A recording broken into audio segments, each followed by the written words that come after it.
আমরা হলাম কুয়োর ব্যাং, ঘরেই সংসার, কুয়োতে থাকলে হবে না। এমন বন্যা নিয়ে এলো মহাপ্রভু যে সেই বন্যায় সবাই আমরা একত্রিত হয়ে ভাসছি। হরি নাম প্রেমে নিতাই গৌর হরি বল, হরি বল, হরি বল, হরি বল। রাধে রাধে, চলুন বৃন্দাবন গিয়ে ভগবানের রূপের কথা শুনবো। কৃষ্ণ বলে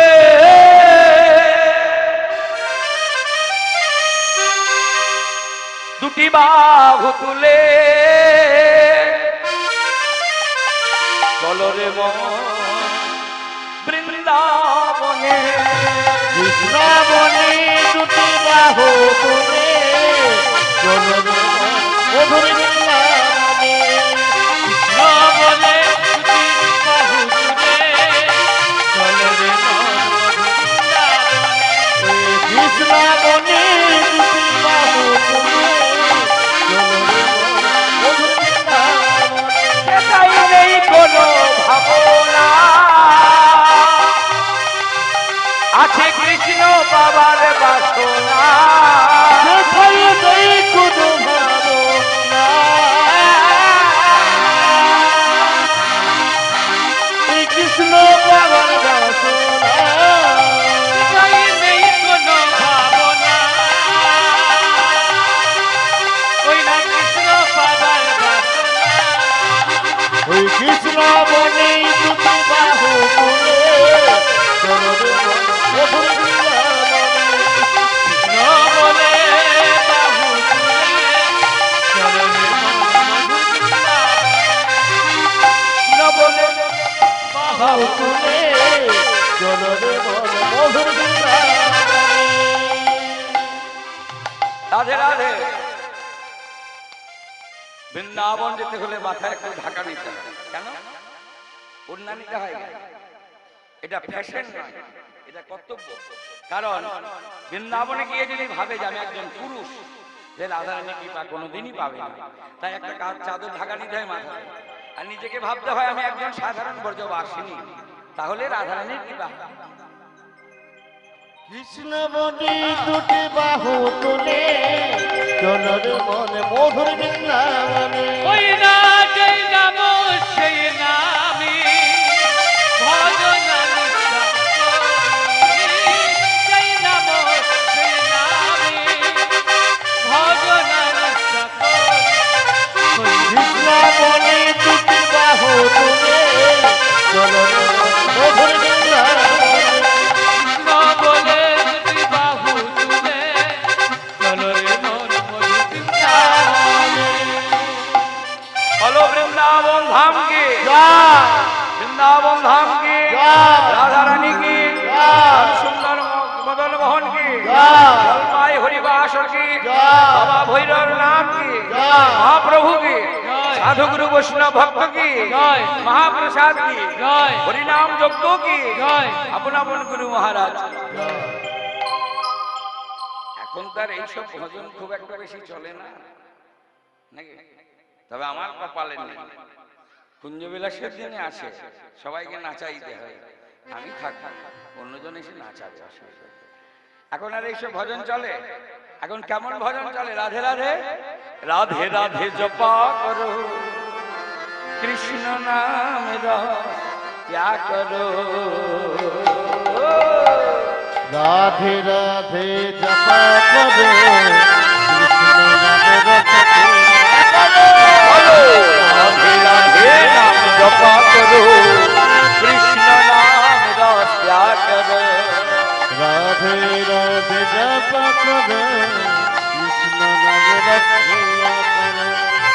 রাধারানী है मगरानी, महिमाय उनकी सब जग जाने। राधारानी है मगरानी, महिमाय उनकी सब जग जाने। राधे कृपा दृष्टि बरसाया करो, राधे राधे जपा करो। कृपा दृष्टि बरसाया करो, कृष्ण नाम रखा करो। राधे राधे नाम जपा करो, कृष्ण नाम रखिया करो। भोली भाले सीधे साधे हो गे सबसे नियारे नियारे। भोली भाली सीधी साधी अब तो प्यारी राधे चरण में सिर चरण में सिर चरण में सिर करो राधे राधे जप करो हरि हरि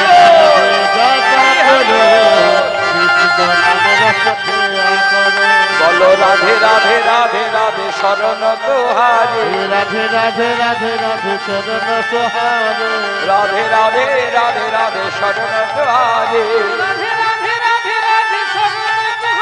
आहा तुमरी का पास नीले बिहारी राधे राधे राधे जप करो कृष्ण नाम रस पिया करो राधे राधे नाम जप करो कृष्ण नाम रस पिया करो राधे राधे जप करो कृष्ण नाम रस पिया करो দেখ আসরটা এখনো ভালো আছে আসরটা এখনো ভালো আছে এরকম রাখবেন কারণ এই সমস্ত ভজনের জন্য সব প্রথম থেকেই বলবে এই করুন ওই করুন ভজন করুন ভজন করুন আসরটা ভালো এইভাবে রাখার চেষ্টা করবেন কীর্তন শুনবেন আমার অনুরোধ যে আপনি কীর্তন গান করুন ওই ভজন ভাজন করে সময় নষ্ট করা ঠিক না আমি একটু টেস্ট করলাম দেখলাম আপনাদের আসরটা এখনো বিষাক্ত হয়নি তো আগামী দিনে কি হবে জানি না তো এখন বিষাক্ত হয়নি যাই হোক নিতাই গৌর হরিবল বীরভূমের ঐতিহ্য বজায় রাখুন বাংলার সংস্কৃতি পদাবলী কীর্তনকে মান দেন এবং পদাবলী কীর্তনকে মাথায় করে রাখবেন কীর্তন ব্যতীত অন্য কোনো কিছু শ্রবণ করা উচিত নয় রাধে রাধে চলুন বৃন্দাবনে এলাম লীলাটা শুনবো শ্রীকৃষ্ণের রূপ বর্ণনা ঠিক বিকাল বেলা মানে দেবা শেষ নিশির আগমন মানে দিনের বেলা শেষ সন্ধ্যা আসছে সেই সময়টাকে কি বলা হয় ও মায়েরা সেটাকে কি বলা হয় বিকাল শেষ সন্ধ্যা আসছে ওই মাঝখানটাকে কি বলা হয় গৌধূলি বেলা এই গৌধূলি বেলায় কি করতে হয় আমরা সনাতন ধর্মের মানুষ হিন্দু আমাদের সন্ধ্যাবেলায় প্রদীপ প্রজ্বলিত করতে হয় তাই তো প্রদীপ দেখাতে হয় তার আগে কি করতে হয় চৌকাঠে জল দিতে হয় তাই জল আনতে কোথায় যেতে হবে এখন তো বাড়িতে বাড়িতে জলের ব্যবস্থা আগে তো ছিল না তা বৃন্দাবনে ঠিকই গৌধূলি বেলা জটিলা রাধারানীকে বলছে বৌমা সন্ধ্যা দিতে হবে যে জল আনতে হবে যমুনা হতে রাধারানী হলো রাজার মেয়ে রাজকন্যা আবার রাজার ঘরেরই বৌমা সেই রাজরানী রাধারানী যাচ্ছে যমুনায় জল আনতে বিকাল বেলা শেষ সন্ধ্যার আগে কাকে নিয়ে যাচ্ছে একটা সোনার কলসি এবার জল আনতে গিয়ে দেখবেন মায়েদের একটা স্বভাব আছে ভালো খারাপ ভালো স্বভাব কেমন স্বভাব দেখবেন পুকুরে নদীতে যেখানেই মায়েরা নামে না কেন একবার এদিকে ওদিকে তাকায় এটা নারী জাতির স্বভাব রাধারানীও তো নারী জাতি যেই না যমুনার জলে গিয়ে পড়ে জল ধরতে যাবে কলসিতে ঠিক আমার দিকে লক্ষ্য করো জলে নামলো নামার পরে কলসিটা নিয়ে পরে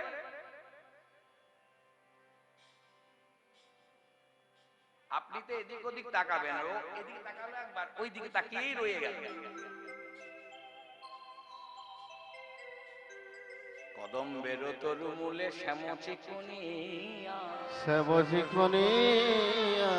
রূপ ঘেরি আইলাম জাতি কুল মজাইয়া মজা এটা শেষের পদ আমি প্রথমে লাইনটা বলে দিলাম এবার রাধারানী ওই কলসিটাকে হেলাম দিয়ে যমুনার জলে হেলাম দিয়ে এইভাবে এক দৃষ্টি তাকিয়ে আছে ভুবন ভোলানো রূপ যে রূপ একবার দেখবে তার চোখ আর ফেরানো যাবে না যে বিশ্ব ব্রহ্মাণ্ডের মধ্যে সুন্দর যে ত্রিভুবনের মধ্যে সুন্দর তার মতো সুন্দর রূপ কি চোখ থেকে এড়ানো যায় ওইভাবে তাকিয়ে আছে রাধারানী এবার আস্তে আস্তে মন প্রাণ সব দিয়ে দিয়েছে ওই দিকে কলসিটা হাত থেকে চলে গেল এমনটা হয়েছে ওইদিকে মন প্রাণ সব কলসিটা হাত থেকে চলে গেল কলসি যখন যমুনায় জলে ভাসতে ভাসতে যাচ্ছে তখন ওই জড় বস্তু জড় পদার্থের কলসি সে কি বলছে জানেন বলছে বাঁচলাম বাবা এই সংসারে জল বইতে বইতে আমার জীবনটা রফা মানে আমার জীবনটা একদম রফা হয়ে গেল শেষ হয়ে গেল জল বইতে বইতে আর আমরা একটা কলসি সে বলছে সংসার থেকে বেরোলাম মানে আমি শান্তি পেলাম আর আমরা সংসার থেকে যেতে চাই না বেরোতে চাই না রোগ ধরে গেলে বলি বাবা আমাকে ভ্যালোর নিয়েছে, ভ্যালোর ভালো হয়ে আসে, ব্যাঙ্গালোর নিয়েছে, ভ্যালোর নিয়েছে। বলছি যাচ্ছে আর বলছে সংসার ও গো বিষানলে আমারে বুঝিয়া জলে হই না সংসার বিষানলে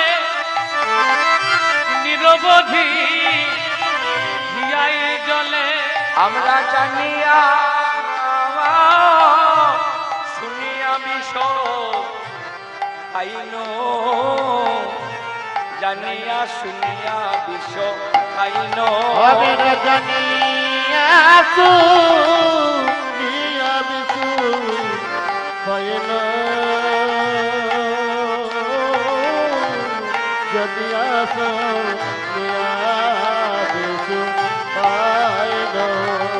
সংসার বিষের জ্বালায় সবাই আমরা জ্বলে পুড়ে মরছি। রাধারানী আস্তে আস্তে বিকেল বেলায় গেল, সন্ধ্যা হলো, অন্ধকার হয়ে গেল, কিন্তু ওইভাবেই আছে। অন্ধকার হয়ে গেল, যখন খুব অন্ধকার হয়ে গেল তখন রাধারানী আর যখন কৃষ্ণকে দেখতে পাচ্ছেন না, তখন মনে পড়লো এই মা কত অন্ধকার, কলসি কলসিও নেই।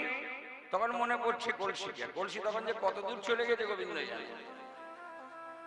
এবার অন্ধকারে রাধারানী এক পা করে বাড়ি ফিরে আসে, যেমন শাশুড়ি তেমন ননদি। কুটিলা কিন্তু ফলো করেছে যে এখন এলো না, সে বিকেল থেকে গেছে। সন্ধ্যা হয়ে গেল, অন্ধকার হয়ে গেল, তারপর রাধারানী আস্তে আস্তে এসে বলে যাই না বাড়ির দরজায় ঢুকছে, অমনি কুটিলা বলছে মা ওই দেখো তোমার সাধের বৌমা এতক্ষণে আসছে, সে বিকাল থেকে জল আনতে গেছে, এতক্ষণে আসছে।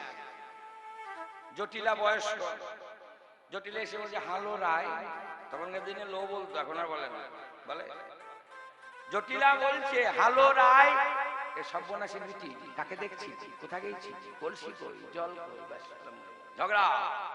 ঝগড়া শুরু হয়ে গেল, আমি বেশি জোরে জোরে বললাম না, ঝগড়াতে যা হয়। রাধারানীকে বলছে জটিলা এ সর্বনাশী বিটি কাকে দেখছি, কোথায় গেছি, এত রাত পর্যন্ত ঝগড়া করে না, বাস ঝগড়া শুরু হয়ে গেল। আর যেই ঝগড়া শুরু হলো, মা তো জটিলা শাশুড়ি বকছে বৌমাকে, বৌমা চুপচাপ দাঁড়িয়ে আছে, আর কুটিলা মাঝে মাঝে সেই পাঁচ ফোড়নের মতো দিচ্ছে, পাঁচ ফোড়ন। জলে ডুবে কেন, জলে ডুবে কেন মরলি না, কেন মরলি না, গলাতে কলসি বেঁধে ডুবে কেন মরলি ওই না, গলাতে কলসি বেঁধে ডুবে কেন মরলি। যারা ঝগড়া করতে পারে না তারা মুখ চোখ বেঁচিয়ে এমন কথা বলে দেবে, একমাত্র বুঝে নিতে পারবে। কুটিলা বলছে না কিছু মুখে, কিন্তু এমন ভাব দেখাচ্ছে, হ্যাঁ বুঝতে পারবে। অনেকে আছে দেখবেন ঝগড়া মুখে বলবে না, এমন কায়দা করবে না, একবার মাথা থেকে পা পর্যন্ত চলে যায়। দেখলে পরে কুটিলা মাঝে মাঝে গলাতে কলসি বেঁধে চরম ঝগড়া। জটিলা মা যত বকছে, রাধারানী দাঁড়িয়ে আছে। এবার রাধারানীর যে সখীরা আছে, বান্ধবী ললিতা, বিশাখা, চিত্রা, চম্পকলতিকা, ইন্দুরিকা, তুঙ্গবিদ্যা, সুদেবী, রঙ্গদেবী, এরা কিন্তু রাধারানীকে খুব ভালোবাসে আর সব সময় রাধারানীর কাছে আসে। এরা কোন দরজায় এসে দেখছে মা চিৎকারমিচি কেন করছে, এত চিৎকার কেন?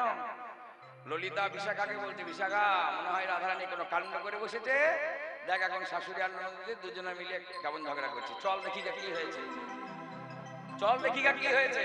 যেই না ওই 8জন সখী এসে বলে দাঁড়ালো, এসে বলে ললিতা বলছে, ললিতা একটু মুখরা ছিল তো ছোটকাটা, ললিতা বলছে ও জটিলা মা বলছে রাত্রের বেলায় ঝগড়া করে, ঝগড়া করলে তো গৃহস্থের অমঙ্গল হবে। জটিলা বলছে এই ললিতা তোরা তো সবাই আসিস, আর তোরাই বিচার করে বল বৃন্দাবনে আমরা নাকি মা মেয়ে সব থেকে খারাপ, বলে জটিলা কুটিলা খারাপ, তা আমরা কোনখানটাতে খারাপ তোরাই বিচারটা কর।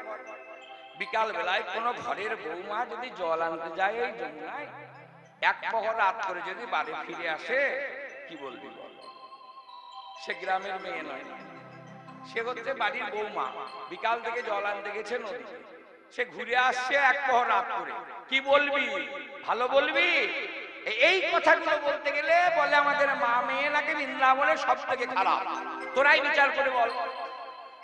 রাধারানী তখন চোখে চোখে ইশারা করছে, বুঝে এদের কাছ থেকে আমাকে কোন রকম নিয়ে চল, নিয়ে চল। ললিতা তো খুব চালাক। ললিতা বলছে, জটিলা মা, রাধারানীর এতটা অন্ধকার হয়ে যাওয়ার কারণটা শুনুন। কি হয়েছিল, কি হয়েছিল, এতটা রাত হলো কেন? বলছে, রাধারানীর তো সংসার করার মতো কোনো বয়স হয়নি। এবার যমুনায় জল আনতে গেছে, যাওয়ার পরে যমুনায় জল ভরতে গিয়ে পা পিছলে পড়ে গেছে রাধারানী, আর কলসিটা হাত থেকে চলে গেছে। এবার এতক্ষণ চেষ্টা করেছে কলসিটাকে আনা জলে। আচ্ছা মা, আপনি বলুন যে আপনার বৌমা বেশি মূল্যবান না কলসিটা বেশি মূল্যবান? এতটা রাত হবার কারণ হলো রাধারানী ওই যমুনার জলে নেমে নেমে চেষ্টা করেছে কলসিটা আনার, কিন্তু যমুনার তো একটা স্রোত আছে, সেই স্রোতে ভেসে ভেসে চলে গেছে। শত চেষ্টা করেও পারেনি, তখন বাড়ি ফিরে এসেছে। তা আপনি বলুন যে বৌমায়ের জীবনটা বেশি মূল্যবান না আপনার কলসিটা বেশি মূল্যবান? জটিলা বলতে, আমার বৌমায়ের জীবনটাই বেশি মূল্যবান। তাহলে আপনাকে দুটো কলসি এনে দেবো, চিৎকার করেন না। রাধারানীর পিতা হলো বিষভানু রাজা, বিষভানু রাজাকে বলে দুটো কলসি করিয়ে এনে দেবো। জটিলা মা বললো, ললিতা দুটো কলসি এনে দিবি তো? বলে হ্যাঁ এনে দেবো। এখন রাধারানীকে আমরা ঘরের মধ্যে নিয়ে যাই, নিয়ে জিজ্ঞাসা করি কি করে কলসি হারালি। রাধারানীকে একটা ঘরের মধ্যে নিয়ে এসে দরজা বন্ধ করে 8 জন সখী গোল করে ঘিরে রাধারানীকে বলছে, রাধে, মানুষ যখন পিতলের কলসি পায় তখন মাটির কলসির কথা ভুলে যায়। মানুষ যখন রূপোর কলসি পায় তখন পিতলের কলসির কথা ভুলে যায়। মানুষ যখন সোনার কলসি পায় তখন রূপোর কলসির কথা ভুলে যায়। রাধে গো, তুই সোনার কলসি হারাই এসেছিস বটে, তুই আমাদের কাছে খুলে বল, সোনার থেকে কোন মূল্যবান কলসির সন্ধান পেয়েছিস? রাধারানী বলছে, ললিতা, আমি একটা কুম্ভ হারিয়েছি। কুম্ভ মানে কলসি। একটা কুম্ভ হারাইছি বটে, কিন্তু আমি দুটি নয়ন কুম্ভ ভরে এনেছি। নয়ন কুম্ভ ভরিয়ে এনেছি,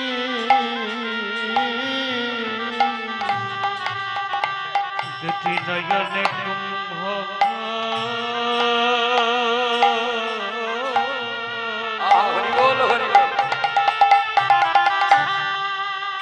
নয়নে কুম্ভ ধরিয়ে এনেছি। ওই না প্রাণে গোবিন্দের,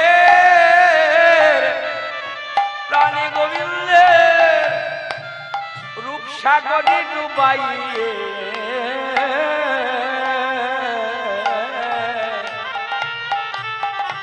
আমি দুটি নয়ন কুম্ভ ভরে এনেছি। আমার প্রাণে গোবিন্দ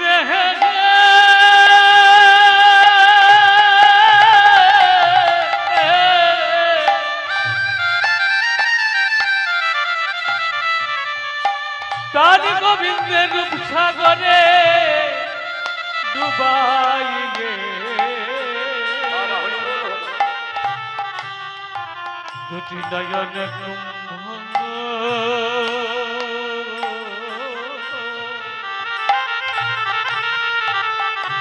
নয়ন কুম্ভ ধরিয়ে ওরে ললিতা রে, বিশাখা রে, আমি দুটি নয়ন কুম্ভ ভরে এনেছি। ওই যমুনার জলে আনতে গিয়ে আমার প্রাণ গোবিন্দের অপরূপ মূরতি খানি দর্শন করে আমি দুটি আমার নয়ন কুম্ভ ভরে এনেছি। সখীরা বললো, রাধে, তাই তুই যখন নয়ন কুম্ভ ভরে এনেছিস আমাদের কাছে বল, আমাদের কাছে বল। বলবো, বলবো কেমন করে? যে দেখেছে সে তো বলতে পারবে না, আর যে বলবে সে তো দেখেনি। এ আবার কেমন কথা? যে বলবে সে তো দেখেনি, আর যে দেখেছে সে বলবে কেমন করে? নয়নের তো বদনে নেই, বদনের তো নয়নে নেই। সখীরা বললো রাধে কথা বলার মধ্যে একটা সামঞ্জস্য রাখা দরকার। সবাই চোখে দেখে মুখে বলে, বদনের তার মুখের তার নয়ন হয় না, আর নয়নের আর বদন হয় না। তুই যাই দেখেছিস তাই বল। বলছে আমি বিধাতার কাছে আক্ষেপ করে বলি, বিধি তুমি আমাকে দুটি নয়ন কেন দিলে? অনেকগুলো নয়নে দিলে। আমি নয়নে ভরে প্রাণী গোবিন্দের অপরূপ মূরতি খানি দর্শন করে তোদের কাছে প্রাণ খুলে বলতাম। ললিতা বলছে রাধে এরা কত বয়স্ক মানুষ, কতদিন ধরে কীর্তন শুনছে, এদের তো দুটো ছেলে তিনটে নয়ন কারো আছে না? এত বড় বড় ভক্ত সবারই দুটো করেই তো নয়ন। ভগবান সবাইকে দুটো দিয়েছে, দুটোও দুটো দিয়েছে। বলো কেন? সবাইকে দুটো তো দেয়নি। ওটা আমার সামনে দাঁড়াই দেখ আছে, এর আবার 15টা নয়ন। সেকে 15টা চোখ কার? পঞ্চানন ভোলানাথ, ভোলানাথ ওদের ত্রিনয়ন, 15টা নয়ন। ওই পাশে তাকাইয়ে দেখ ওর আবার 8টা নয়ন, 8টা চোখ ওকে দিয়েছে। সেকে সৃষ্টিকর্তা ব্রহ্মা চতুরানন, 4 দুগুণে 8টি নয়ন। ওই পাশে তাকাইয়ে দেখ ওর আবার 20টা নয়ন, দশমুণ্ড রাবণ, 10 দুগুণে 20টা নয়ন। আমার পেছনে মানে তাকাইয়ে দেখ ওর আবার হাতে নয়ন, পায়ে নয়ন, নাকে নয়ন, মুখে নয়ন, চোখে নয়ন, পিঠে নয়ন, কপালে নয়ন, ঠোঁটে নয়ন, হ্যাঁ সর্বাঙ্গে নয়ন আছে। সেটা আবার কে রে? তার গোটা দেহটাই চোখ আছে। কেন? দেবরাজ ইন্দ্র, ওকে তো ভগবান দুটি নয়নই দিয়েছিল, কিন্তু এতগুলো নয়ন হলো কেমন করে? রাধারানী বললো ওকে দুটো নয়নই দিয়েছিল, ওর এতগুলো নয়ন হলো কি করে বল? ললিতা বলছে আমরা তো জানি না। বলে শোন তাহলে, গৌতম ঋষির অভিশাপে হয়েছে। গৌতম ঋষির অভিশাপে মানে গৌতম ঋষির স্ত্রী হলো অহল্যা, দেখতে খুব সুন্দরী ছিল। আর দেবরাজ ইন্দ্র দেবতাদের রাজা, ওর ইচ্ছা ছিল যে গৌতম ঋষির স্ত্রীকে পাওয়ার, ওর রূপে আকৃষ্ট হয়েছিল। তাহলে যাবে কেমন করে গৌতম ঋষির স্ত্রী অহল্যার কাছে? না, গৌতম ঋষি প্রতিদিন ভোরের বেলায় স্নান করতে যায় গঙ্গায়, পাখিগুলো যখন ডাকে, তাই দেবরাজ ইন্দ্র ওই মুরগিগুলো, এখন যেগুলো মুরগি নাম হয়েছে, তাদের নাম ছিল সত্যযুগে রাম পাখি। দেবরাজ ইন্দ্র রাম পাখিগুলোকে বলছে এই রাম পাখি তোরা আজ মধ্যরাত্রে ডাকবি। বললো কেন দেবরাজ? বললো আমি যা বললাম তাই করবি, মাঝ রাতে ডাকবি। যেই না মাঝ রাতে ডাকতে শুরু করেছে, মুরগিগুলো ডাকছে, গৌতম ঋষি বলল অহল্যা ভোর হয়ে গেছে, স্নানে যায়। অহল্যা বলল না ঋষি বর এখনো ভোর হয়নি, শুধু রাম পাখিরাই ডাকবে না, সব পাখিদের কলরব শোনা যায় ভোরের বেলায়। বলল অহল্যা তুমি ঘুমাও, আমি যাই স্নান করে আসি। সেই সুযোগে গৌতম ঋষি, সেই সুযোগে দেবরাজ ইন্দ্র গৌতম ঋষির রূপ ধারণ করে যেই না গৃহে প্রবেশ করলো, বলল অহল্যা, অহল্যা তুমি আমার মনোবাসনা পূর্ণ করো। অহল্যা তো বুঝতে পারেনি যে আমার স্বামী নাকি ওই রূপেই এসেছে, ওই রকম ভাবে এসেছে। বাস যেই না গৌতম ঋষি বাড়িতে প্রবেশ করছে, উনি দেবরাজ ইন্দ্রের সারা দেহটার অতি চিহ্ন। এই দেখে গৌতম ঋষি বললে কে তুমি? সারা দেহটার অতি চিহ্ন নিয়ে দাঁড়িয়ে আছো, আমার মতো রূপ ধারণ করে তুমি তোমার স্বরূপ দেখাও, না হলে এখনই কমণ্ডল জলে তোমায় ভস্ম করে দেব। দেবরাজ ইন্দ্র নিজের স্বরূপে দাঁড়ালো। ছি, তোমার লজ্জা করে না? তোমার গুরুমা হলো অহল্যা, তাকেও তুমি নিস্তার দিলে না, অভিশাপ দিলাম। যার জন্য তুমি কাঙাল, যার জন্য তুমি উন্মাদের মতো এসেছো, তোমার সারা দেহটা ভব চিহ্ন হয়ে যায়।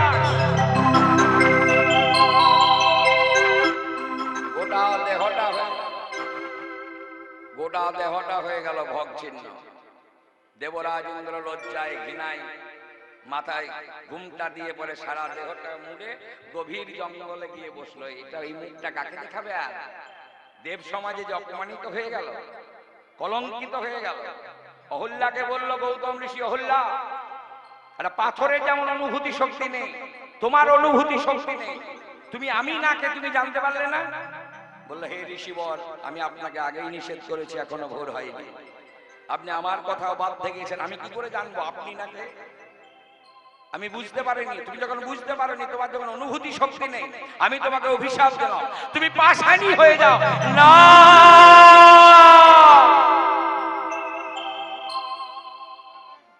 অহল্যা হয়ে গেল পাষাণ। কবে উদ্ধার হব? অহল্যা তুমি উদ্ধার হবে যখন রাম অবতার হবে, রামচন্দ্র বনবাসে যাবে, রামের চরণ স্পর্শে অহল্যা পাষাণ উদ্ধার হবে। দেবরাজ ইন্দ্র লজ্জায় ঘৃণায় জঙ্গলের মাঝে মাথা ঢাকা নিয়ে বসে আছে। দেব সমাজে এখন ছিছি রব পড়ে গেল। দেবতারা বলছে, ছি, দেবরাজ ইন্দ্র যে দেবতাদের রাজা এরকম একটা কুকীর্তি করলো। পবন বলল, ওখা রাজা হওয়া যাবে না, আমি রাজা হব। পবন মানে বাতাস। বললো, আমি যদি হাওয়া বাতাস বন্ধ করে দিই, জগতের লোক সব মারা যাবে, আমি হব রাজা। বরুণ বলল, আমি রাজা হব, আমি যদি জল না দিই, মানুষ না খেয়ে মারা যাবে, শস্য হবে না, আমি রাজা হব। সব দেবতারা বলছে, আমি রাজা হব, আমি রাজা হব। দেবতাদের মধ্যে একটা মিটিং হলো, বললো, শোনো, দেবরাজ ইন্দ্র এতদিন ধরে রাজকার্য চালিয়ে এসছে, কোনো ত্রুটি বিচ্যুতি হয়নি। দেবরাজ ইন্দ্রের জন্য আমরা গৌতম ঋষির কাছে যাব, অপরাধ লঘু করে আসবো। দেবরাজ ইন্দ্রই বসবে রাজসমাজ। কারণ একটা মানুষের যদি 9টা গুণ ভালো হয়, একটা যদি খারাপ গুণ হয়, 9টা ভালো গুণে একটা খারাপ গুণকে চাপা দিয়ে দেয়। কিন্তু কোনো মানুষের যদি 9টা গুণই খারাপ হয়, সে যদি গ্রামে কোনো উত্তম কাজ করে, তাহলেও তার কোনোদিন নাম হবে না। বলো, তো একটা ফালতু লোক, বাজে লোক, একটা ভালো কাজ করে দিয়ে বলে কি সে উত্তম হয়ে গেল? ওই 9টা খারাপ কাজে 9টা খারাপ গুণ ওই ভালো গুণটাকে চাপা দিয়ে দেবে।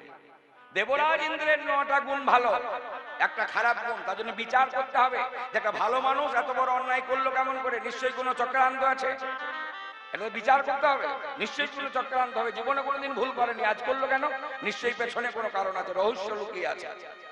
দেবতারা গেল গৌতম ঋষির কাছে অপরাধ মার্জনা করতে, লঘু করে দিল। দেবতাদের কথা মতো বললো, সারা দেহটা ভব চিহ্ন ছিল, সেটা লোচনের চিহ্ন হয়ে যাবে। তাই দেবরাজ ইন্দ্র হলো সহস্র লোচন। আর অহল্যার পাষাণ, অহল্যা পাষাণ হয়ে গেল। কিছুদিন পরে পাথর ফেটে একটা গাছ হলো, যে গাছটার নাম হলো শেওড়া গাছ। শেওড়ার ডাল বাড়িতে লাগলে বজ্রপাত হয় না। কবে রাখতে হয়? নূতন মেঘের দিন, বৈশাখ মাসে 13ই বৈশাখ নাকি নতুন মেঘ হয়, সেই দিন সবারই বাড়িতে একটা করে শেওড়ার ডাল রাখবেন, কোনোদিন বজ্রপাত হবে না। কারণ দেবরাজ ইন্দ্রের ঔরসটা ছিল শোধন করা বীজের মৃত্যু নেই, প্রথমেই বলে গেছি, দেবরাজ ইন্দ্রের শোধন করা বীজের মৃত্যু নেই। ওই বীজ ফেটে পরে বার হলো একটা শেওড়া বৃক্ষ। আর দেবরাজ ইন্দ্রের সন্তান হলো শেওড়া বৃক্ষ। দেবরাজ ইন্দ্র হলো বজ্রাধিপতি, বজ্রের মালিক হলো দেবরাজ ইন্দ্র। বাবা কোনোদিনই ছেলের মাথায় বজ্রপাত করতে পারবে না। কিন্তু বর্তমানে ছেলেগুলো বাবা মায়ের ঘাট টিপে মেরে দিচ্ছে, ঠিক আছে, কিন্তু বাবা মা কোনোদিন ছেলে মেয়েকে মারবে না। রাধারানীকে বলছে, সখীরা বলছে, রাধে তুই যা দেখেছিস সেরকমই বল। তখন রাধারানী বলতে শুরু করলো, শুনুন রূপের কথা। রাধারানী বলছে, সজনী রে আমি দেখিলাম যমুনার তীরে রে, দেখিলাম যমুনার তীরে রে, দেখিলাম যমুনার তীরে রে, ওই না নিচে সরস্বতী, ও পরে যমুনা, মাঝেতে গঙ্গা বহে।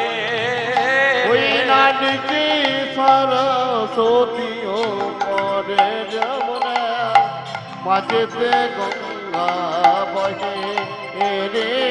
আমি ত্রিবেণী হেরলাম, ত্রিবেণী হেরলাম, ত্রিবেণী আমি হেরলাম, ত্রিবেণী হেরলাম, ওই নাই আমার বধুর শিচরণে ত্রিবেণী হেরলাম, ওই নাই আমার বধুর শিচরণে ত্রিবেণী হেরলাম। আমি দেখিলাম যমুনার কূলে রে, দেখিলাম যমুনার কোলে। সখীরা বলছে, রাধে ত্রিবেণী তো এলাহাবাদে আছে, আমি চরণ থেকে বর্ণনা করছি। বললে যে ত্রিবেণী তো এলাহাবাদে আছে, তো তোর বধূর চরণে কি করে পেলি? বলে আমি দেখলাম কি জানিস, আমার বধূর চরণের তলাটা হলো লাল, কৃষ্ণের চরণের তলটা ছিল লাল, সরস্বতী নদীর জল লাল, উপরে হলো যমুনা, যমুনার জল কালো, কৃষ্ণের গায়ের বর্ণ কালো, আর মাঝখানে হলো গঙ্গা, মানে মাঝখানে হলো ঘোলা, মাঝখানটা ঘোলা, তলটা লাল, ওপরটা কালো, তাই আমি ত্রিবেণী দেখলাম। ত্রিবেণীতে স্নান করলে কি হয়? মোক্ষ ফল লাভ হয়। মোক্ষ ফল কাকে বলে? চারটি ফলের উপরে দাঁড়িয়ে আছে পৃথিবীটা, ধর্ম, অর্থ, কাম, মোক্ষ। এই চতুর্বর্গ ফলের অধিকারী হয়েছিলেন লঙ্কাধিপতি লঙ্কেশ্বর রাবণ, আর কেউ পায়নি। মোক্ষ ফল লাভ। রাবণ এত বড় ধার্মিক ছিল, ধর্মের অভাব ছিল না, দেবতাদেরকে দিয়ে ঘোড়ার ঘাস কাটা করাতো, এত বড় ধার্মিক রাজা রাবণ রাজা। ধর্ম, অর্থ, এত টাকা পয়সা ছিল, টাকা পয়সা গুলা কার ছিল? রাবণ যেগুলো পেয়েছিল ওগুলো কার? ওই যে পাতাল ভৈরব, আপনার শিবের ছিল ধন। এই শিব বলল, বাবা এই শ্মশানে মশানে থাকি আমি, ও শ্মশান আমার ভালো লাগে, আমি এত ধন সম্পত্তি নেবো না। এই কুবের, তোকে দিয়ে দি বাবা, তুই নিয়ে নে সব। কুবেরকে দিয়ে দিল লঙ্কা পুরীটা গোটায়, কুবেরের কাছ থেকে রাবণ নিল। তাহলে আসল ধনটা হলো শিবের। কত বড় ত্যাগী, কত বড় ত্যাগী বৈষ্ণব, সব বর্ষ ছেড়ে দিয়ে চলে এসেছে, শ্মশানে এসে থাকে। আর আমরা ঘরটা ছেড়ে আর এইখানে বসে 10 মিনিট থাকতে পারছি না, ঘর ঘর ঘর ঘর করছি। ঘর ঘর করে তো যেতে হবে নাকি? মরার আগে গলাটা ঘর ঘর করবেই। 2 ঘন্টা বসতে পারছি না এখানে, শুধু ঘর ঘর ঘর ঘর, যেতে হবে ঘর ঘর করে, গলা ঘর ঘর করছে। রাবণ ধর্ম, অর্থ, কাম, রাবণের কোনো কামনা বাসনা ছিল না। মোক্ষ ফল লাভের জন্য সীতা মাকে নিয়ে এলো, যে লঙ্কায় যদি লক্ষ্মী প্রতিষ্ঠা করা হয়, তুলসী বৃক্ষ রোপণ করা হয়, তাহলে মহাপ্রসাদ হবে, আর মহাপ্রসাদ পেলে কুল উদ্ধার হবে। কুল, মহাপ্রসাদ না পেলে কুল উদ্ধার হবে না। তাই আমরা এখানে বসে আছি কি জন্য? বড়লোক হওয়ার জন্য নয়, আমরা বসে আছি শেষের দিনে রাস্তাটা পরিষ্কার করার জন্য। এই হরিনাম কীর্তন শ্রবণ করলে মোক্ষ ফল লাভ করা হয়, যে ফলটা আমাদের শেষের দিনে দরকার। বিছানা যেন পড়ে না থাকতে হয়, টুক করে যেন মরে যায়, হ্যাঁ, খেতে মাখতে যেন চলে যেতে পারি, হে গোবিন্দ। বিছানায় পড়ে থাকলে তো সবার চোখে বালি হয়ে যাব।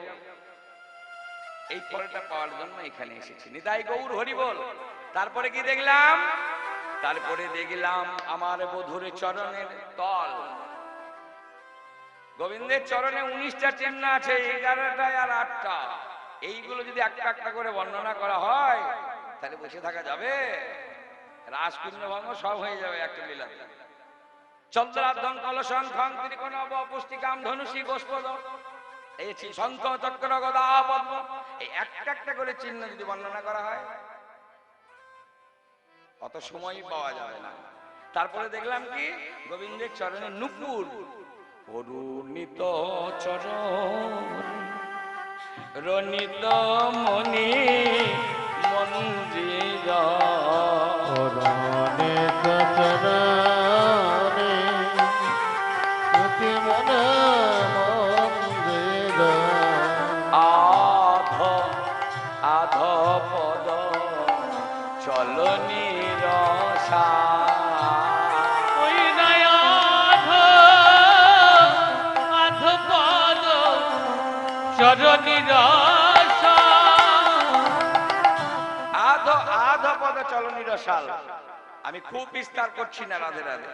চরণের দুটি নুপুর আছে, গোবিন্দ যখন এই চরণটা ওই চরণের উপর দিচ্ছে,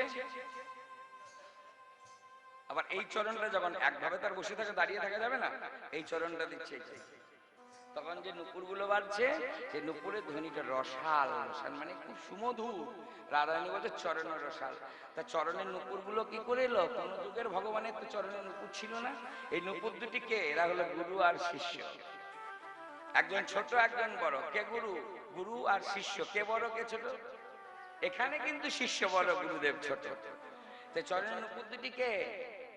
রামচন্দ্রের যখন সীতা হরণ হলো, রাবণ নিয়ে গেল, তখন মণিহারা ফণির মতো রামচন্দ্র কেঁদে বেড়ায়।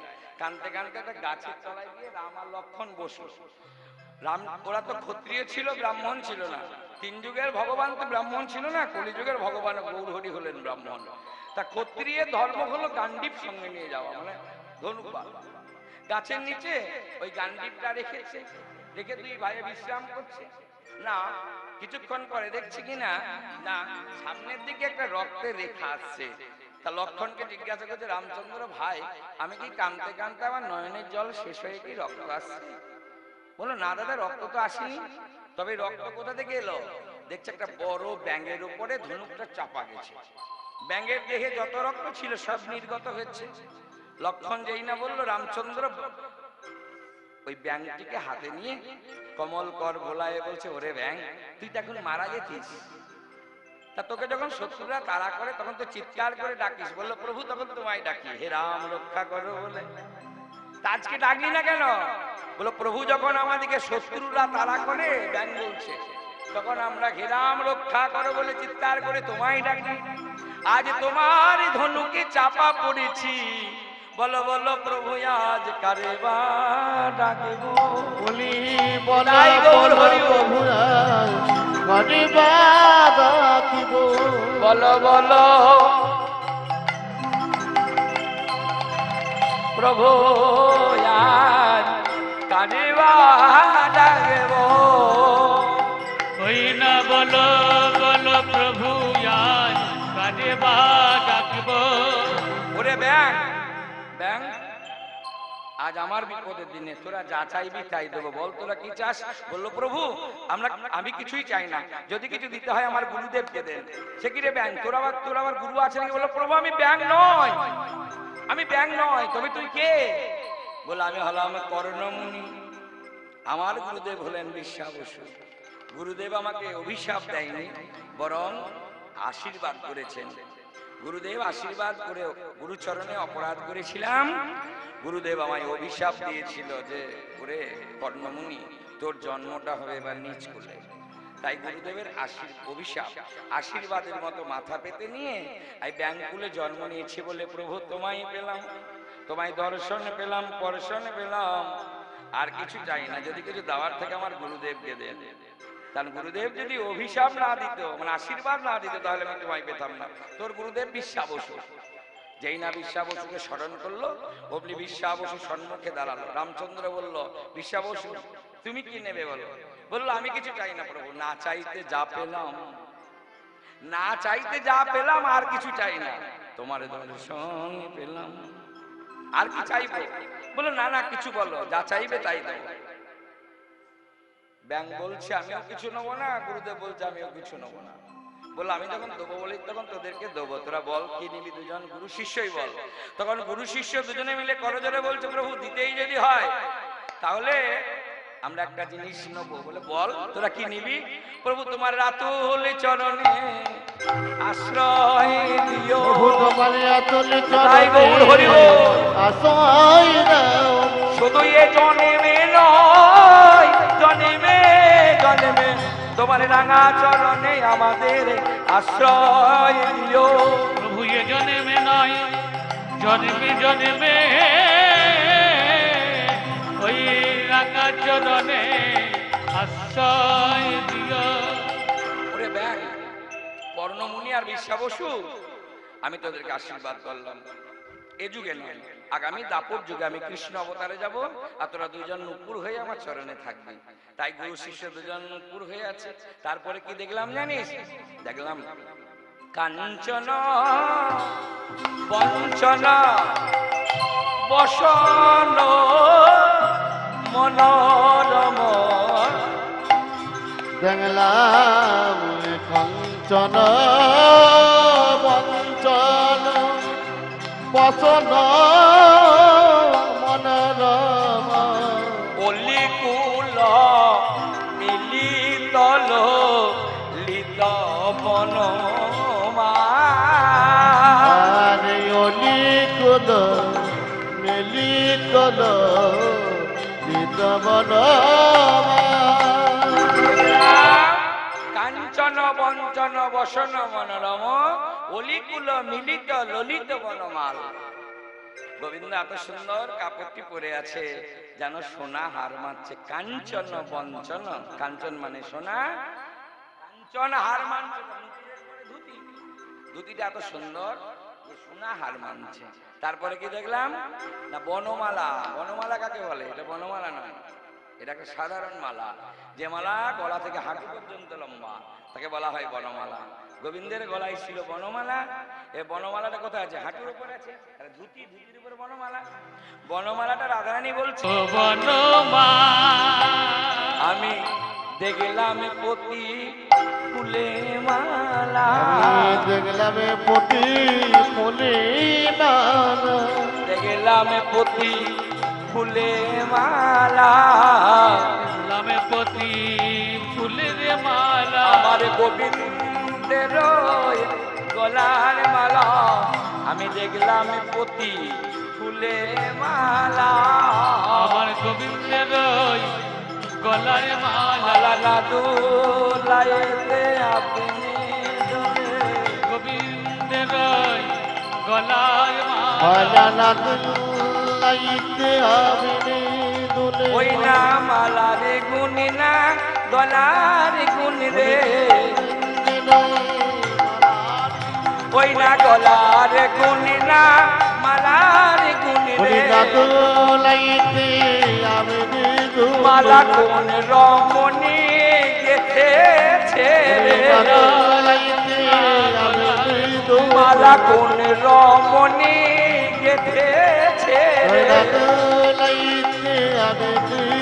ওই না দোলাইতে আপনি দোলে, গলার গুন্না গলার মালা না দোলাইতে আপনি দোলে। বলে কোন রমণী গেথেছে, রমণী গেছে কোন রমণী গেথেছে রে।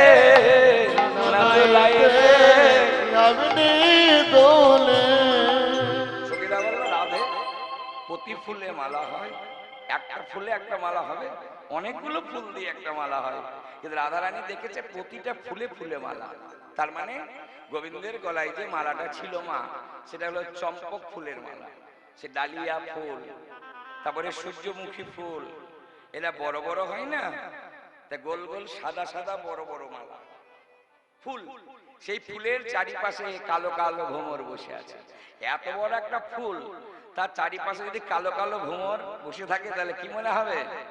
প্রতি ফুলে ফুলে মালা, প্রতি ফুলে ফুলে মালা, প্রতি ফুলে ফুলের মালা। আমার গোবিন্দের গলার মালা, প্রতি ফুলে ফুলে মালা, আমার গোবিন্দের গলার মালা, প্রতি ফুলে ফুলের মালা। কতদূর হলো? ধুতি পর্যন্ত হয়ে গেল। এবার মা জহি কিন বিনয়র অম্বর রে, মা জহি কিন বিনয়র অম্বর রে, মা জহি কিন বিনয়র অম্বর রে।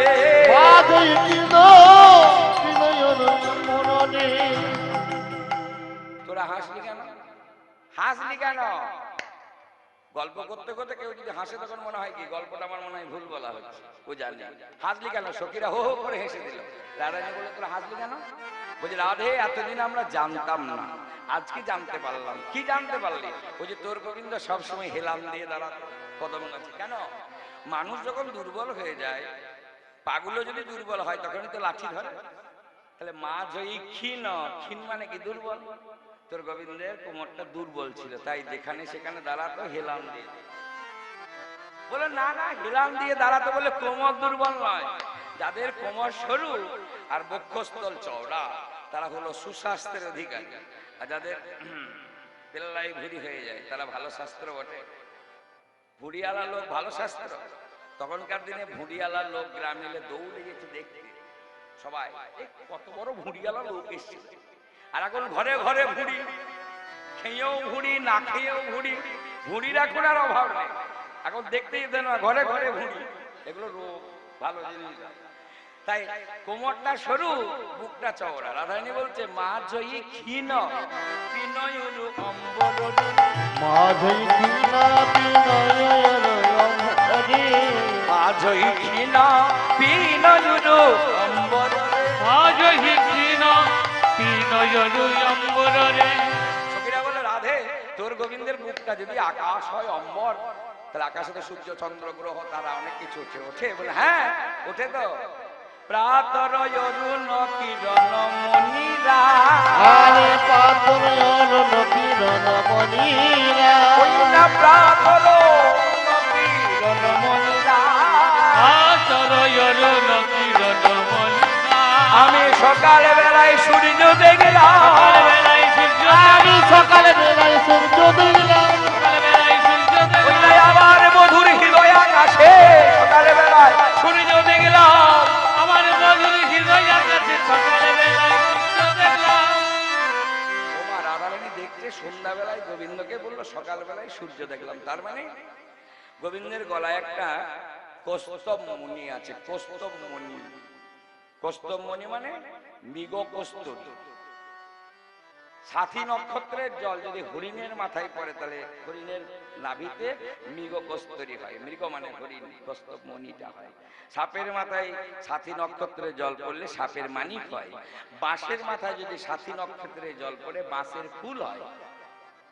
হাতির মাথায় যদি সাথী নক্ষত্রের জল পড়ে তাহলে হাতির গজমতি হয়। তা কালিয়নাগকে দমন করার জন্য গোবিন্দ যখন গেল কালীদহে ঝাঁপ দিল, কালিয়নাগকে তো দমন করার কথা নয়, মেরে ফেলার কথা ছিল। তখন কালীনাগকে যখন মেরে ফেলার জন্য গোবিন্দ ধরেছে, তখন কালীনাগের স্ত্রীগণ গোবিন্দকে বলল হে প্রাণপতি, তুমি যদি মেরে ফেলো আমাদের পতিকে তাহলে আমরা বেদপা হয়ে যাব। কৃপা করে তুমি মেরে ফেলো না, তুমি তো মঙ্গলময় জগৎপতি কৃষ্ণ। তখন এই কালিয়নাগের স্ত্রীর কথা মতো গোবিন্দার কালীনাগকে নিধন করলো না, দমন করলো। তখন কালীনাগের স্ত্রীগণ গোবিন্দের গলায় একটা মালা পরিয়ে দিল, সেটা হলো কৌস্তব মণিটা দিয়ে দিল। আর করজোরে বলল যোগ জগতে পতি রাখো গো মিনতি, মেরো না মদের পতি। যোগ জগৎপতি রাখো হে মিনতি, মেরোনা মদের পতি। হে গোবিন্দ মেরে দিও না। তখন মারল না ভগবান, তখন গলায় একটা মৃগ কস্তুরী ছিল, ওইটা পরিয়ে দিল, সেটাই দপ দপ করে জ্বলছে। রাধারানী ওইটা দেখে বললে সকালবেলায় সূর্য দেখলাম। তারপরে কি দেখলাম? কুঞ্জর করভ করহি কর বন্ধন রে, কুঞ্জর করভা করহি কর বন্ধন রে, কুঞ্জর করহি কর বন্ধন রে। কুঞ্জর করভ করহি কর বন্ধন রে, কুঞ্জর করভা করহি কর বন্ধন রে, মলয় জগঙ্কন বলয় বীরা, মলয় জগঙ্কন মলয় বীরা। গোবিন্দ সব সময় কি এইভাবে থাকতে পারে? কোন কোন সময় হাত ধরে যাবে না, তখন বাঁশিটাকে ধরে হাতটাকে মেলা দিল, হাত ধরে গেছে। আবার এই হাতে বাঁশিটাকে ধরে তখন এই হাতটা মেলা দিল।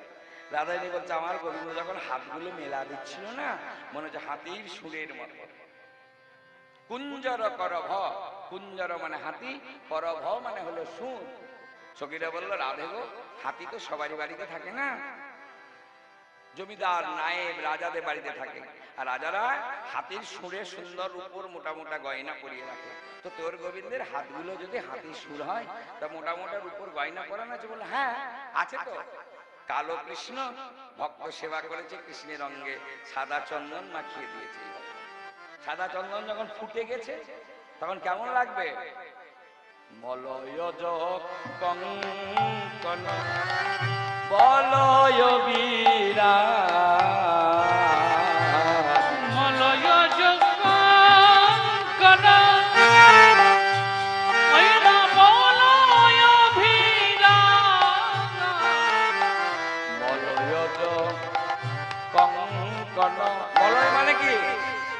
মলয় মানে চন্দন। মলয় যদি আপনার গ্রামে কারো নাম থাকে কাল থেকে চন্দন বলে ডাকবেন। চন্দন বলছি কেন, আমার নাম মলয়। মলয় মানে চন্দন, তাই তোকে ডাকলাম চন্দন। মলয় মানে চন্দন। তারপরে এতটা হয়ে গেল, এইটুকু বাকি আছে। এইটুকু তা এতদূর পর্যন্ত কে লিখলেন পদাবলীটা? গোবিন্দ দাস চিতে নীতি নীতি বিহর। গোবিন্দ সরচিতে নীতি নীতি বিরহ। গোবিন্দ দাস চিতে নীতি নীতি বিহর। গোবিন্দ দাস চিতে নীতি নীতি বিরহ। ইহ নাগর বর তরুণ তোমার। নাগর বর তরুণ তোমার। ইহ নাগর বর তরুণ তোমার। এটা গোবিন্দ দাসের পদাবলী। আর একটা গাইব এইটুকুটা, এইটুকু পদাবলীটা গাইব আবার। লক্ষ্য করুন, রাধারানী বলছে মুখমণ্ডলটা এখন দেখলাম গোবিন্দের, কেমন দেখলাম জানিস? নীল রতন কি সজনী রে ললিতারে। আমি যখন আমার প্রাণ গোবিন্দের বদন দর্শন করলাম, দেখিলাম দেখিলাম নীল রতন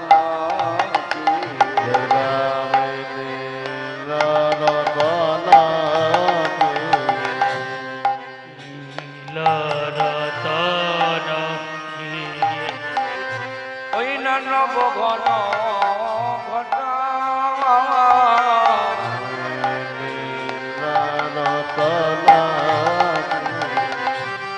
নাম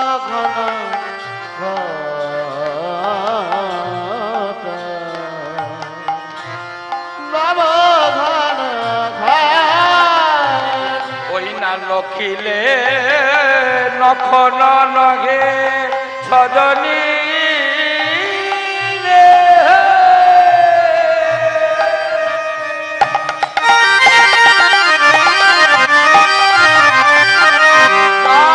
সজনী রে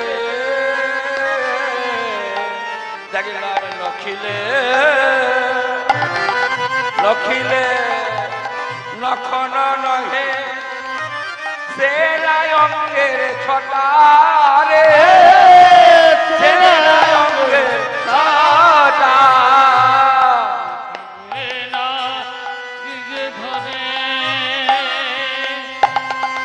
সেনায়ঙ্গের ছটা রে, সেনায়ঙ্গের ছটা। আমি বুঝিতে নারে না, বুঝিতে নরে না, না বুঝিতে নরে না। ওই না নবমেঘ না নীল কমল বুঝিতে নারে না।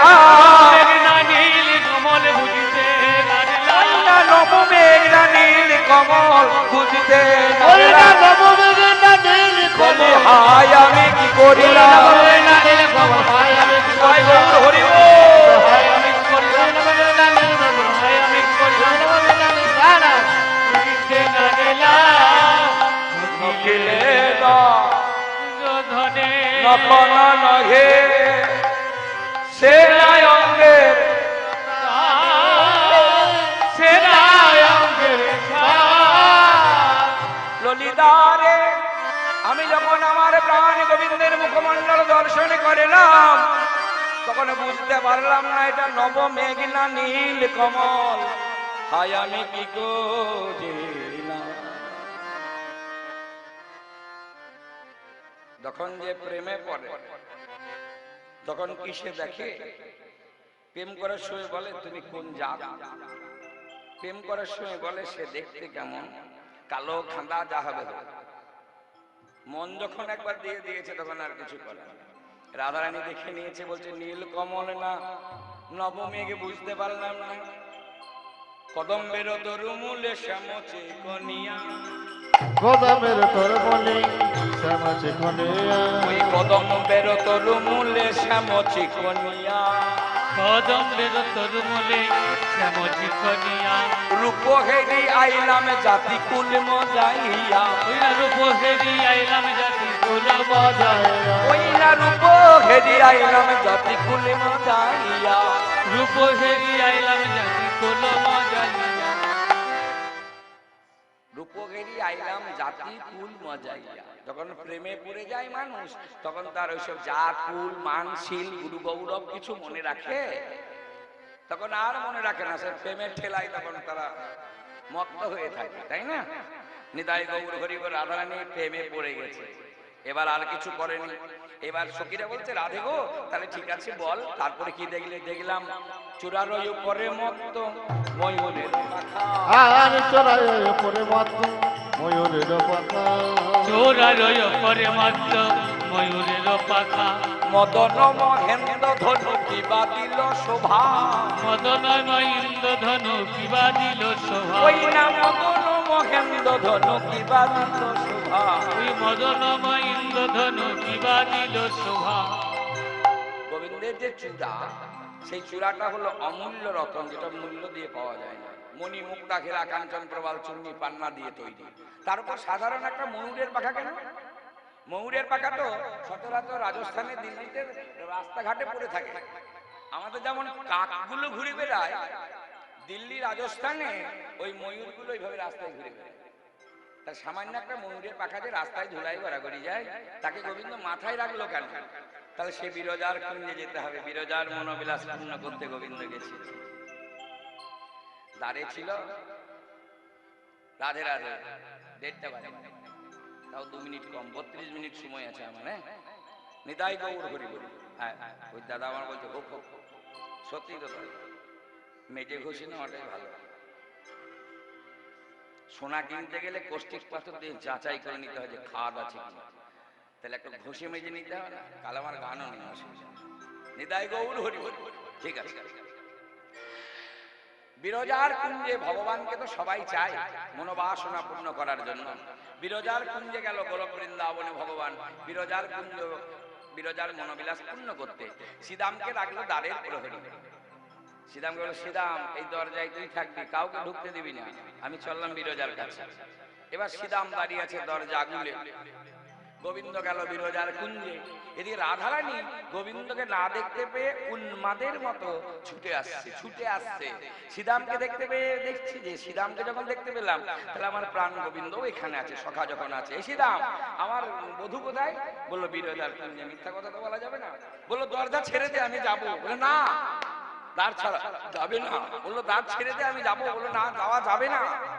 রাধারানী জোর করে প্রবেশ করছে, আর যখন জোর করে ঢুকতে চাইছে তখন রাধারানী জোর করে শ্রীরামের হাতটা সরিয়ে দিল। আর শ্রীরাম তখন চিৎকার করে বলল রাধে গো রাধে গো বিনোদিনী। যেই না বলেছে রাধে গো, তখন রাধারানীকে বলেনি, গোবিন্দকে সাবধান করে দিল। গোবিন্দ তুমি সাবধান হয়ে যাও, রাধারানী যাচ্ছে। আর সেই সময় রাধারানী ভাবলো তাহলে আমার প্রতি আসুরিক অত্যাচার করবে, জোরে চিৎকার করে কথা বললো। রাধারানী পরক্ষণে ঘুরে বলতে শ্রীরাম তুই আমার সঙ্গে যখন আসুরিক অত্যাচার করলি অসুরের মতো আমি তোকে অভিশাপ দিলাম, তোর জন্মটা এবার হবে অসুর কুলে।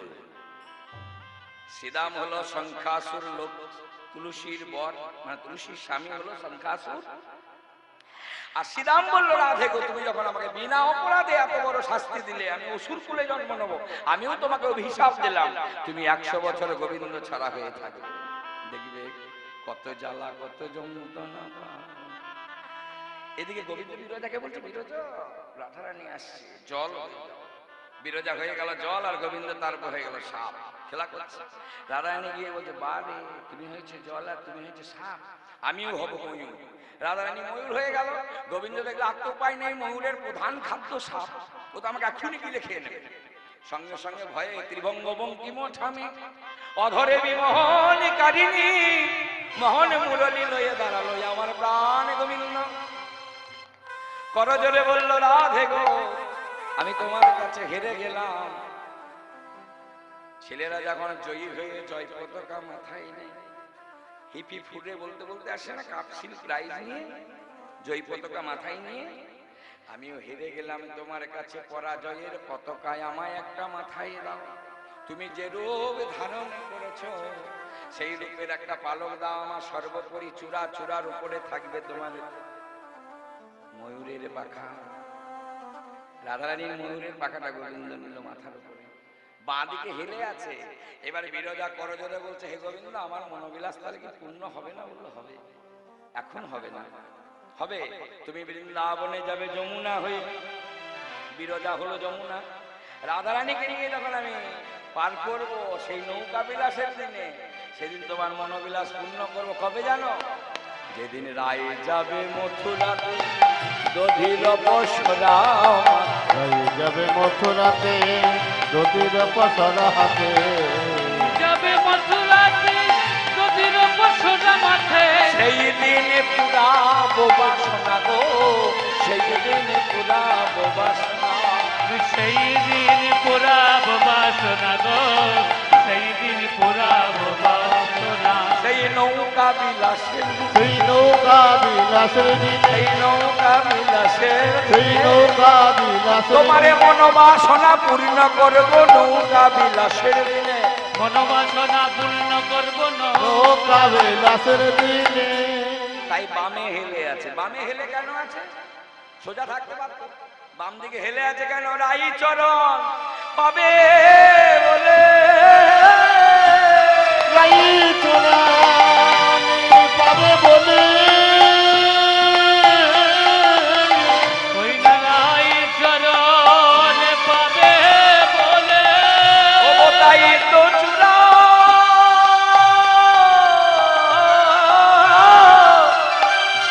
তাই তো চূড়া বামে হেলে,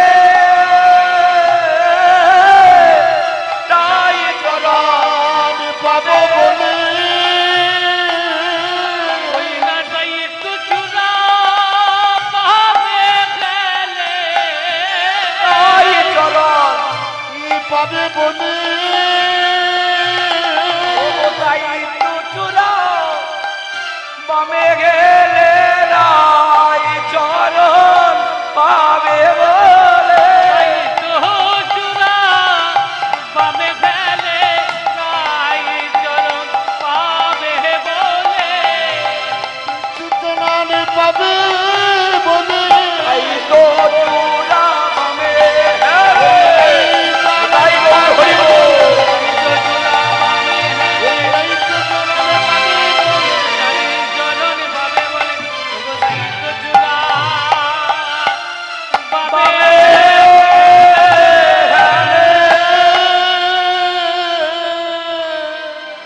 এবার রাধারানী ছবিরা বলছে, রাধে গো, তা না আমি শুনলাম।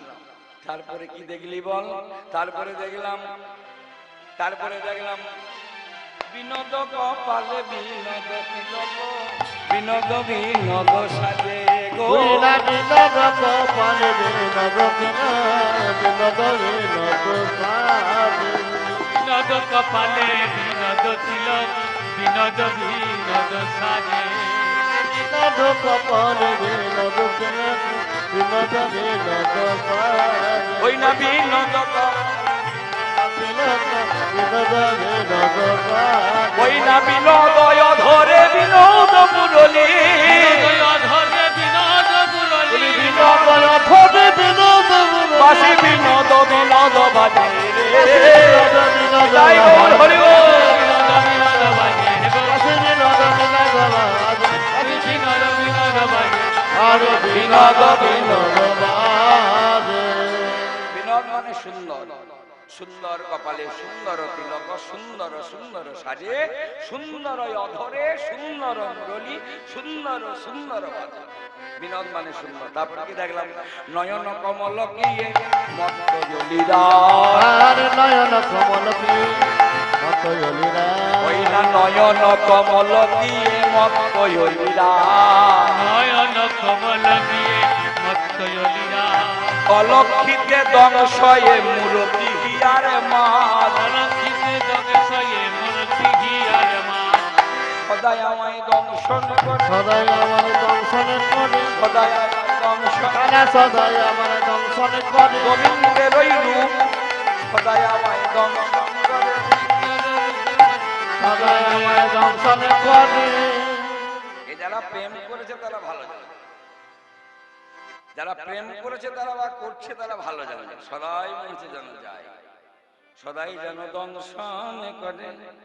গোবিন্দের নয়নের মণিগুলো এত কালো আর বনবন করে ঘুরছে, মনে হচ্ছে যেন মত্ত অলিরাজ। অলিরাজ মানে ভ্রমণ, মাতাল ভ্রমণের মতো বনবন করে ঘুরছে। মনে হচ্ছে কি জানো, আমার হিয়ার মাঝে বারবার দংশন করছে। বদন কমল কিয়ে কিশলয় বন্ধ, বদন কমল কিয়ে কিশলয় বন্ধ, আরে বদন কমল কিয়ে কিশলয় বন্ধ। ললিতা, আমার গোবিন্দের বদনটা কেমন জানিস? মুখটা কিশলয় বন্ধ, মানে কচি পাতার মতো। আবার অধরের এই কোনাগুলো কেমন জানিস? কোনাগুলো অধরেরই দুটি কুল জিনিয়া বাঁধুলি ফুল, অধরের দুটি কুল জিনিয়া বাঁধুলি ফুল, অধরেরই দুটি কুল জিনিয়া বাঁধুলি ফুল, অধরের দুটি কুল জিনিয়া বাঁধুলি ফুল, আশিখানি দাগাতে মিশাইয়া মিশাইয়া ওরে হাসি খানে সাহাতে মেশানো মেশানো। অধরের দুটি কুল মানে যেমন ওই লিপস্টিক লাগালে পিঙ্ক কালারের, গোলাপি কালারের লিপস্টিক তো মায়েরা বেশি পছন্দ করে। মায়েদের সব থেকে ফেভারিট কালার হলো কি? পিঙ্ক কালার, গোলাপ। ঠোঁটে লাগাই না? গোবিন্দের দুটি কোনা যেন লিপস্টিক লাগাতে হয়নি, ঠিক গোলাপি কালার। সে দুপুর বেলায় যেমন ফুল ফুটে, দুপুরের ফুল যেগুলো ছোট ছোট গোলাপ দরজায় পাঁচিরে টাচিরে থাকে না, সেই রকম। অধরেরই দুটি কুল জিনিয়া বাঁধুলি ফুল, ওকে বাঁধুলি ফুল বলা হয়। হাসি কানি তাহাতে মিশায়, মানে এত সুন্দর মিষ্টি হাসি, যেন দুপুরের ফুল এবং হাসি এত সুন্দর লাগছে। মনে হচ্ছে কি জানো, হাসিতে যখন গোবিন্দ যখন হাসছে তখন কেমন মনে হচ্ছে জানো? নবীন মেঘের কোলে, নবীন মেঘের কোলে, নবীন মেঘের কোলে, নবীন মেঘের কোলে, যেন বিজুরি প্রকাশ করে। নবীন মেঘের কোলে বিজুলি প্রকাশ করে। নবীন মেঘ মানে কালো অন্ধকার করে মেঘ চলে এসছে, আষাঢ়ের মেঘ। আর ওখানে যদি মৃদু মৃদু ওই বিদ্যুৎ চমকায় কেমন মনে হবে? নবীন মেঘের কোলে, ওই নবীন মেঘের কোলে, যেন বিজুরি প্রকাশ করে। বিজুলি প্রকাশ করে। হাসি কানি তাহাতে মিশাইয়া ওরে হাসি খানে সাহাতে মেশানো মেশানো। হাসি কানি তাহাতে মিশাইয়া, নবীন মেঘের কোলে বিজুরি প্রকাশ করে। হাসি কানি তাহাতে মিশাইয়া, ঠিক ওই রকম লাগছে গোবিন্দের হাসিটা। তাহলে এতক্ষণ ধরে কে লিখলেন? এইখান থেকে এইটুকু পদাবলীটা গোবিন্দ দাস দিচ্ছে সেনাই অঙ্গ বিশে, গোবিন্দ দাস দিতে সেনাই অঙ্গ বিশে, গোবিন্দ দাস দিচ্ছে সেনাই অঙ্গ বিশে। গোবিন্দ দাস দিতে সেনাই অঙ্গ বিশে। ওই না নাপিতে অধর সুধা কি বাজিয়ে আইছে, নাপিতেয় ধর সুধা কি বাজিয়ে আইছে। হয়ে গেল।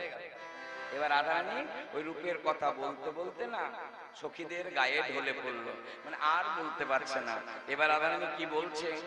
কি বলছে রাধারানী? সখীদের গায়ে ঢলে পড়লো, সখীদের গায়ে ঢলে পড়লো। সখী তোরা শোনে গো,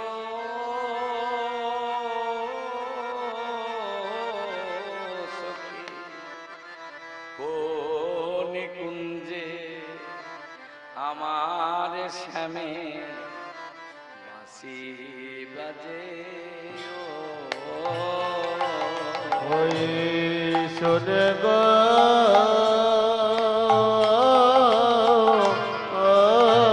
সখে, কোন কুঞ্জে আমার শ্যামে বাঁশি বাজে ও। বাঁশি বাজে তোদের কানের কাছে, বাঁশি বাজে আমার হৃদয় মাঝে, বাজে তোদের কানের কাছে, বাজে আমার হৃদয় মাঝে। তোরা যাবি কিনা বলে গো আমার,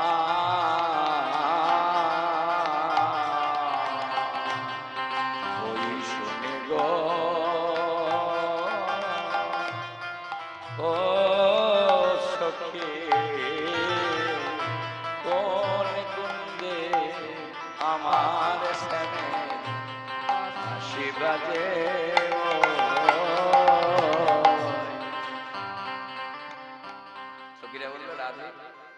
এমন পাগলিনীর মধ্যে করলে হবে, আমরা তোকে সাজিয়ে নিয়ে যাই।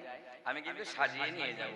এরপরে রাধা গোবিন্দের মিলনটা করবো না, শর্ট করে দিচ্ছি, কালকে রাসে গিয়ে মিলন হবে। রাধা গোবিন্দকে সাজাচ্ছে, এটাও গোবিন্দ দাসের পদাবলী। রূপের গোবিন্দ দাসের পদাবলী গাইলাম দুটো, এটাও গোবিন্দ দাসের পদাবলী গাইছে। এটা রূপের পদ নয়, এটা হচ্ছে অভিসারের পদ, রূপাভিসার, যেটা গানো হচ্ছে আজকে অভিসার পদ। সখীরা রাধারানীকে সাজাচ্ছে কেমন করে? ভক্তমন্ডলী মায়েরা, রাধারানী কখনো সাজেনি, কালকে রাসে দেখবেন উল্টো পাল্টা সেজে যাবে। আহা মন সাধে আচরিল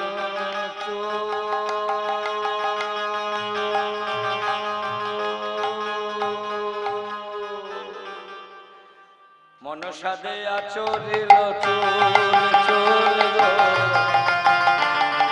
মন সাধে আচরে আচর হয়ে চলে গো, তখন মন সাথে বিশাখা কবরী বাঁধে অতি মনোহর ছাঁদে গো, অতি মনোহর ছাঁদে গো, বিশাখা কবরী বাঁধে অতি মনোহর ছাদে গো, অতি মনোহর ছাদে গো, আহা সারি সারি দিল লালা সারি সারি দিল সারি সারি দিল নানা গো, সারি সারি দিল নানা ললিতা চুলটা আঁচড়ে দিল। বিশাখা কি করলো? বিশাখা কি করলো? না সুন্দর করে কবরীটা বাঁধলো আর চারিদিকে ফুল দিয়ে দিল। এই ফুলটা তো আমাদেরই ছিল, এখন আদিবাসী সাঁওতালদের মায়েরা বেশি ফুলটা করে। আমাদের দু একবার গোজে বিয়ের সময় দেখছি এই রজনীগন্ধার চেনগুলো ঝুলে। হ্যাঁ, ললিতা এইভাবে সাজিয়ে দিল। বিশাখা কবরী বাঁধে অতি মনোহর চাঁদে সারি সারি দিল নানা ফুল। ললিতা বিশাখা চিত্রা সময় জানি,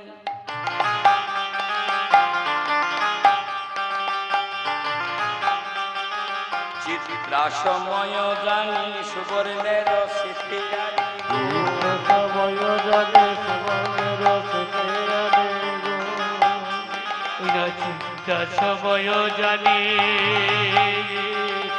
সুবর্ণের স্মৃতি জানি গো, চিত্র সময় জানে সুবর্ণের স্মৃতি জানে গো, দেওল রায়ের স্মৃতি বলে, বরাবল রায়ের স্মৃতি বলে, রায়ের স্মৃতি বলে ওই মনে গো, তখন পড়াইল রায়ের স্মৃতি বলে বলে গো, পড়াইল রায়ের স্মৃতি বলে। বিশাখা চিত্রা হলো চম্পক লতিকা ধরি অপূর্ব সিন্দুরয়ানি এই চম্পক লোক কধনে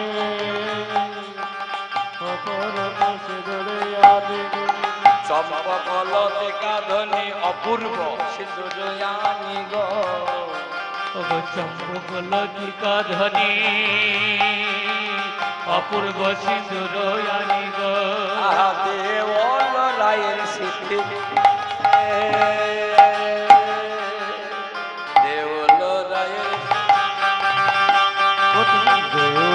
রায়ের স্মৃতি মনে ওই মনে গো, দেওয়াল রায়ের স্মৃতি বলে। এতক্ষণ যেটা গাইলাম সেটা হলো ঝুমুরের সুর। এখন যেটা গাইবো সেটা আমাদের সম্পদ, বীরভূমের। ওগো নানা রতিল করেন মূলে রঙ্গ দেবী পরাইলে, ওই নানা রত্না কনন বলে রঙ্গ দেবী পড়াই বলে, ওগো নানা রতিল করেন মূলে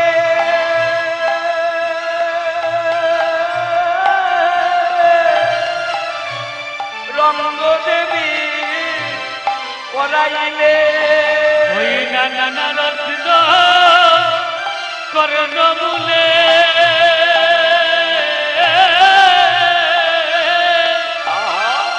রঙ্গ দেবী পরাইলে ইন্দ্ররেখা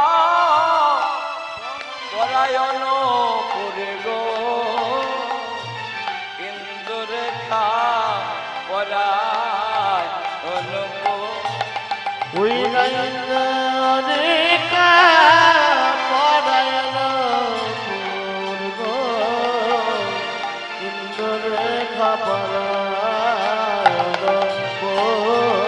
ওই না সুদেবী হো ঋষ হইয়া গজমতি হারে লইয়া ওই না সুরে গজ বিশ্ব গইয়া গজমতি হারে লইয়া বলে দিয়া নিরখিয়া রইব গলে দিয়া নিরখিয়া ওই গলে দিয়া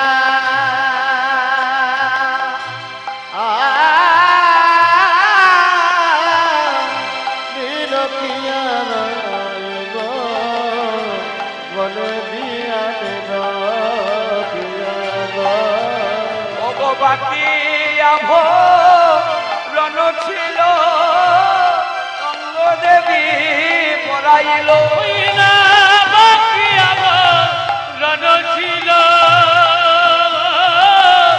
রঙ্গ দেবী পরাইল বাকি রামা ছিল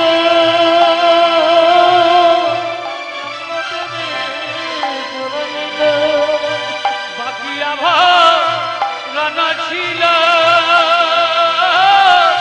রঙ্গ দেবী পরাইল ইন্দ্র রেখা পরায়ণ করিব ইন্দ্র রেখা পরায়ণ ওই না গোবিন্দ দাস অভিলাষী আমরা হইয়া ভারদাসী ওই না গোবিন্দ দাস অভিলাষী হইয়ারা ভারদাসী তবহু মনমথ করিব তবহু মনমথ ওই না তব গো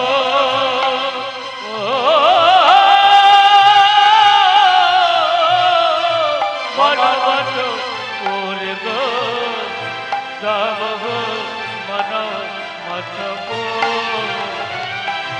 রাধারানী সুন্দর করে সাজলো সাজার পরে গোবিন্দের কাছে যাচ্ছে সুখীরা নিয়ে গিয়ে পরে গোবিন্দের সঙ্গে মিলন করলো হ্যাঁ গোবিন্দের সঙ্গে মিলন করলো কোথায় কুন্দলতার আরে কৃষ্ণ উকি মারছে সখীরা গিয়ে বলো গোবিন্দ দেখো দেখো তোমার রাধারানী নিয়ে এসছি এসো রাধারানীকে বামে নিয়ে গোবিন্দের মিলনে লাগলো নিতাই গৌর হরি বল খুব ভালো লাগলো আপনাদের হরিবাসর খুব ভালো লাগলো আপনাদের হরিবাসর এবং আপনাদেরকে বড় ভালো লাগলো কমিটিকেও বড় ভালো লাগলো মন্দির বড় ভালো সবাইকে অশেষ ধন্যবাদ সবার কাছে আমি চিরকৃতজ্ঞ জানি না আপনাদেরকে কতটুকু মনোরঞ্জন করতে পারলাম তা আপনাদের সকলের শুভ কামনা জানাই ভগবানের কাছে ভালো থাকবেন সুস্থ থাকবেন আনন্দে থাকবেন আর এই হরিবাসর যেন আরো আরো বড় আকারে ধারণ করে এবং সকলে মিলে মন প্রাণ দিয়ে আগামী দুদিন আছে লীলা কীর্তন শ্রবণ করবেন সকলের শ্রীপাদপদ্মে আবার আমি প্রণাম জানাই হ্যাঁ নিতাই গৌর হরি বল ভালো থাকবেন সুস্থ থাকবেন আনন্দে থাকবেন এবং ভগবানের কাছে প্রার্থনা করি কোনো যেন অঘটন না ঘটে সম্পূর্ণভাবে আপনাদের হরিবাসর পার হয়ে যায় নিতাই গৌর হরি বল রাধা গোবিন্দের যুগলে লিখে আমি সমাপ্ত করব সকলকে ধন্যবাদ সকলের ভালোবাসা এবং সকলের আপ্যায়নে আমি বড় মুগ্ধ হয়েছি আমি চিরকৃতজ্ঞ রইলাম আপনাদের কাছে সকলেরই মঙ্গল কামনা করলাম নিতাই গৌর হরি বল হরি বল শ্যামের নামে দাঁড়াওলো নবীন কিশোরী গো নবীন কিশোরী গো নবীন কিশোর হরি সাগর বামে কিশোরী নবীন কিশোরী নবীন কিশোরী কৈলাসের বামে নবীন কিশোরী নবীন কিশোরী নবীন কিশোরী হ্যারি সাগরে বাবে নবীন কিশোরী নবীন কিশোরী নবীন কিশোরী ভক্তগণ সবে মিলে বলুন হরি হরি গো, বলুন হরি গো। ভক্ত জানে সবে মিলে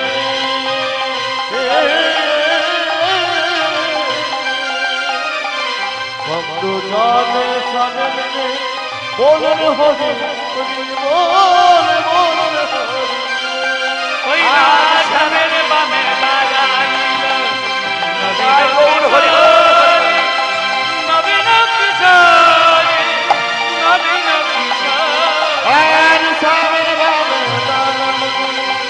নবীন কিশোরী নবীন কিশোরী নবীন কিশোরী শ্যামের বামে দাঁড়াইল নবীন কিশোরী নবীন কিশোরী নবীন কিশোরী সেবা পরায়ণা সখীগণ রাধা গোবিন্দ দোহায় রত্ন বেদির ওপর বসায়ে তারা রাধা গোবিন্দের চরণ বন্দনা করে সখীগণ মিলিত চরণ সেবী গো, চরণ সেবী গণ সবে মিলে তারা গাইল ধ্বনি গাইল ধ্বনি কর্পূর তাম্বুল দিয়া রাধা গোবিন্দের সেবা করল সখীগণ। চারি চতুর্দিকে ভক্তমণ্ডলী দাঁড়াই আছে। সখীগণ রাধা গোবিন্দের যুগল দর্শন করে আনন্দে বিভোর হয়ে প্রেমানন্দে দ্বারা যুগল গীতি গাইছে। শ্যামের বামে দাঁড়ালো নবীন কিশোরী গো, নবীন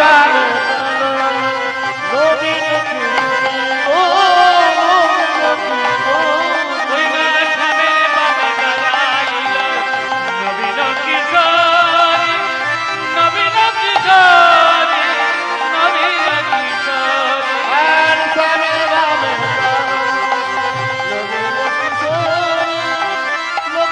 কিশোরী জয়